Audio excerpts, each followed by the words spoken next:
ধন্যবাদ পরমেশ্বর পিতা মহান গুরু যিশুর নাম থেকে গুরু যিশুকে ধন্যবাদ। আর উপস্থিত সমস্ত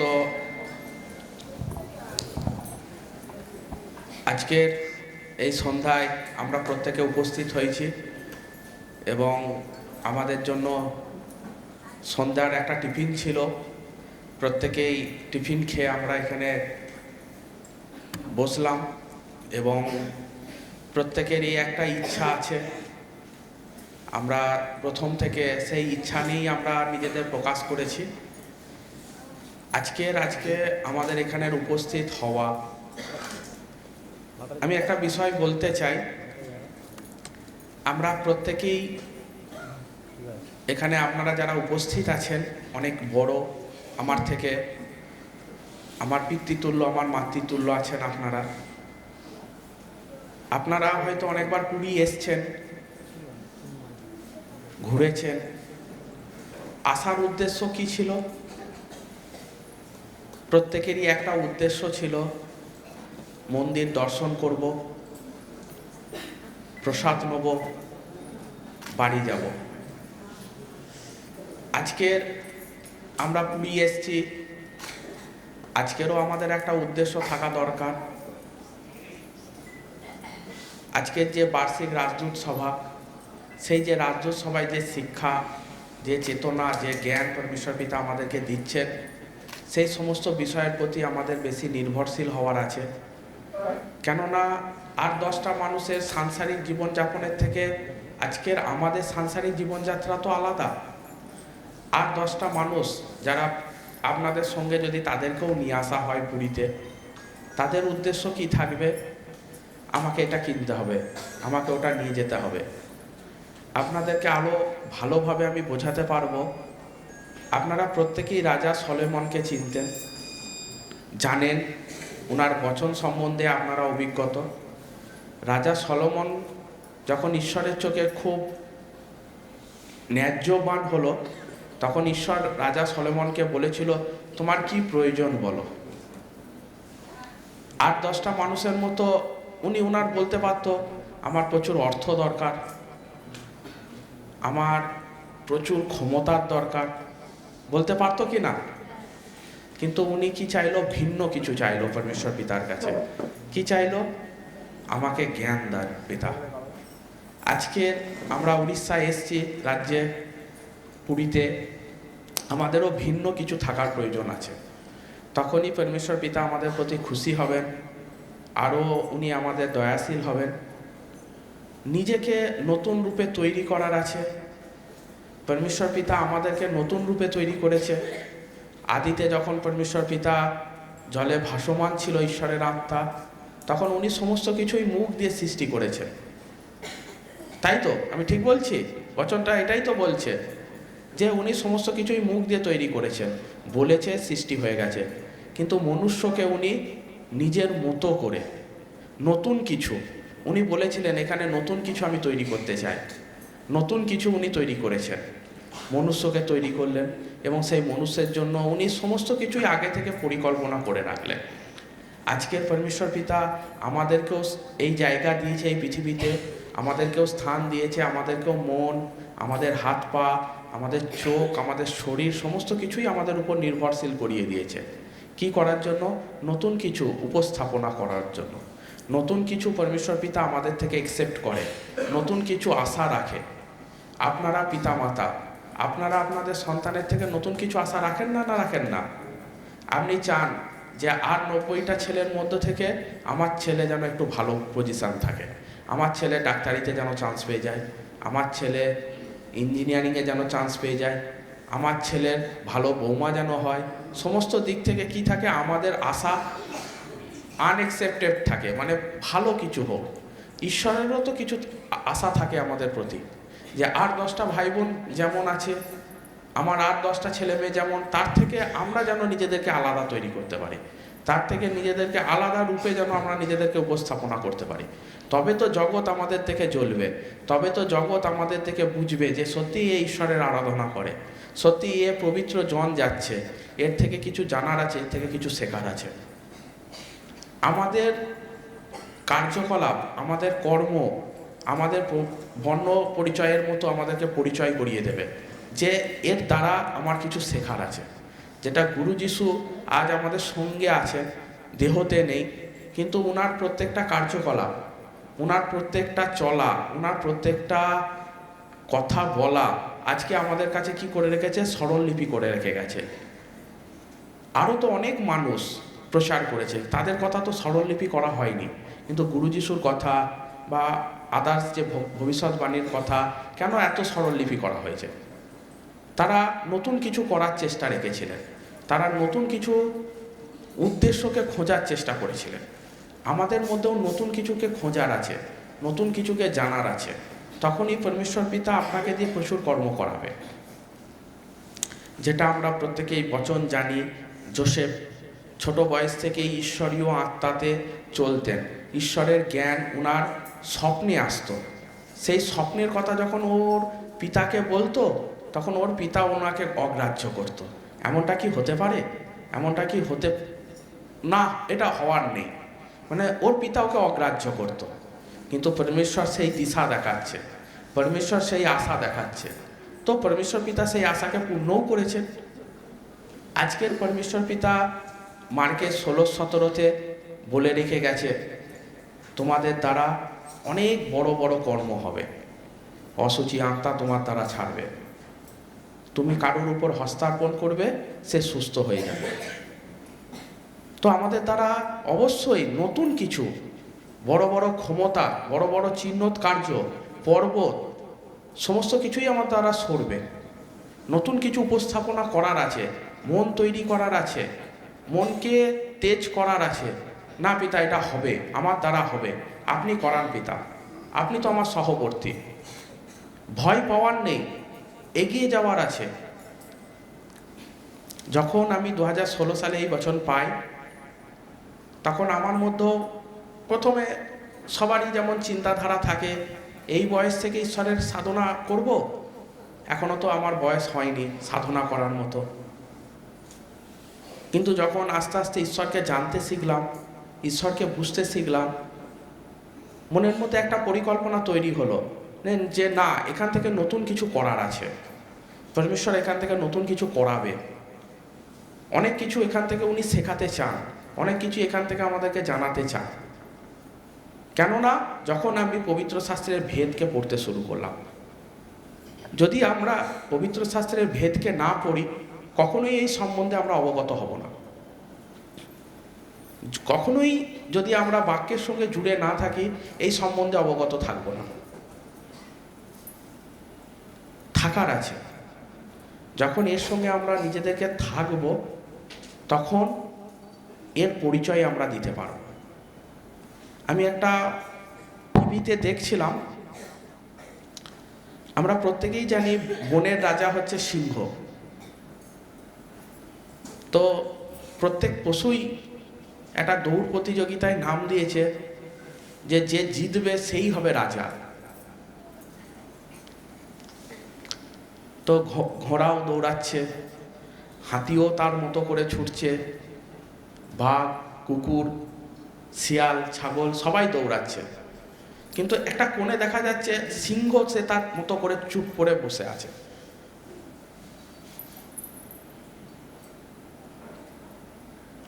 তখন কিছু কিছু ব্যক্তি বলছে ও অলস, সেই জন্য ওঠেনি, ছোটেনি। কিন্তু যারা জ্ঞানী ব্যক্তি, তারা এর এক্সপ্লেন করলো যে রাজাকে কখনো রাজার পরিচয় দিতে হয় না, তার কর্মই তার পরিচয় দিয়ে দেবে। গুরু যিশু যে রাজা, তাকে এসে এখানে রাজার পরিচয় দিতে হয়নি যে আমি রাজার সন্তান, তার কর্ম তাকে বুঝিয়ে দিয়ে গেছে যে উনি রাজার সন্তান হয়ে এই পৃথিবীতে এসেছে। আমাদেরকে জগতের লোককে দেখে ছোটার নেই। ও অনেক মানুষ অনেক কিছু ভাবেই আমাদেরকে হাওয়া দেবে, যাতে আমরা একদম লাটায়ে যেমন সুতো ছাড়ি, অনেকটা এগোবে, অনেক উঁচুতে উঠবে, কিন্তু দেখা যাবে সুতো নিচের দিকে পড়ে যাচ্ছে। কিন্তু টান টান করে উড়ানোর আছে, শক্তভাবে উড়ানোর আছে। যখন লাটায় সুতো গোটানো হবে, তখন যেন মিডিল থেকে উবড়ে না যায়। আজকের আমরা বচন জানি, বচন সম্বন্ধে অভিজ্ঞত, কিন্তু দেখা যাচ্ছে কোনো একটা হালাত এসছে, কোনো একটা পরীক্ষায় পড়েছি, তখন আমি মনে করি ঈশ্বর আমার সঙ্গে নেই হয়তো। এমনটা না, আপনারা দেখেছেন যে রাস্তায় আস্তে আস্তে বাসকে কতবার হাম্পার, কত টোল গেট, কত গর্তকে পাশ দিয়ে আসতে হয়। আজকের আমাদেরকেও শয়তানের সঙ্গে মোকাবিলা করতে গেলে অনেক কিছুই করতে হবে। তার জন্য ভয় পেলে হবে না, সাহসের সঙ্গে থাকার আছে। দানিয়েলের বচন আমাদেরকে বারে বারে শেখায়, উৎসাহিত করে। যখন ঘোষণা করা হলো যে রাজা ব্যতীত রেখে কেউ যদি জীবন্ত ঈশ্বরের কাছে প্রার্থনা করে, তাকে কি করা হবে? সিংহের খাতে ফেলে দেওয়া হবে। আমরা প্রত্যেকেই এই বচন সম্বন্ধে অবগত, কিন্তু যখন আমাদের সামনে এমন সিংহের খাত আসে, তখন আমরা এই বচন ভুলে যাই। তখন আমাদের বচন স্মরণে থাকে না। তখন আমরা মনে করি না যে আজকে তো আমার বচন আছে, আমার শিক্ষা আছে, এ তো কিছুই নয়। এই মুখ থেকে আমাকে কে বাঁচাতে পারে? ঈশ্বর। কেননা রাজা সারা রাত দানিয়েলের কথা ভেবে ভেবে চিন্তিত ছিল, এবং ভোর হওয়ার সাথে সাথে সে ছুটে গিয়েছিল দানিয়েলের কাছে।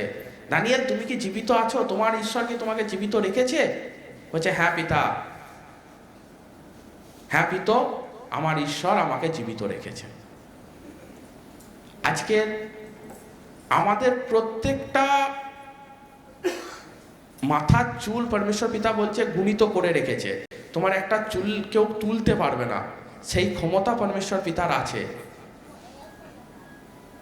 তাহলে তোমরা কিসের জন্য ভয় পাও? কিসের জন্য তোমরা চিন্তা করো? কিসের জন্য তোমরা ভয় করো? এগিয়ে যাওয়ার আছে নতুন রূপে, নতুন কাজের সঙ্গে। কেননা 2026 সাল সত্যি ফলবর্ষণ সাল।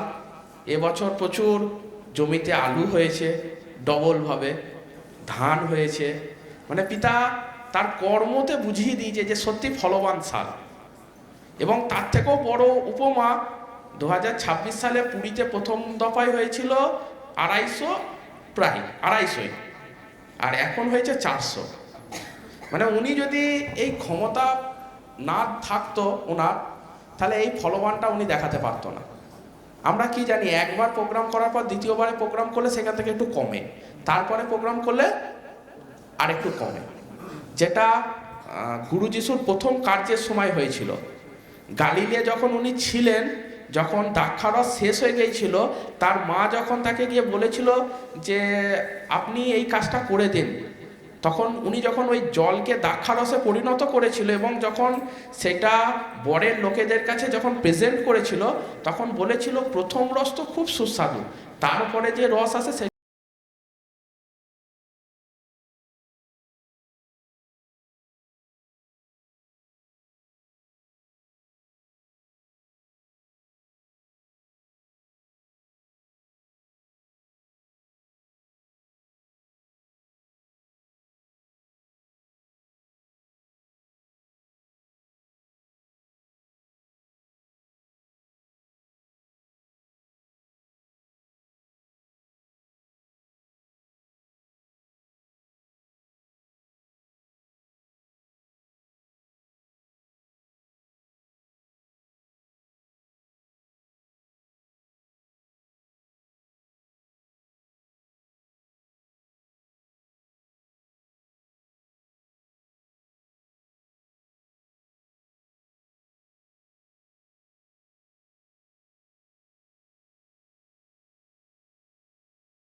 মৃত থেকে জীবিত করলো।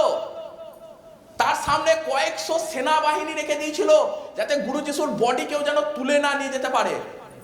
বলছে কালো একটা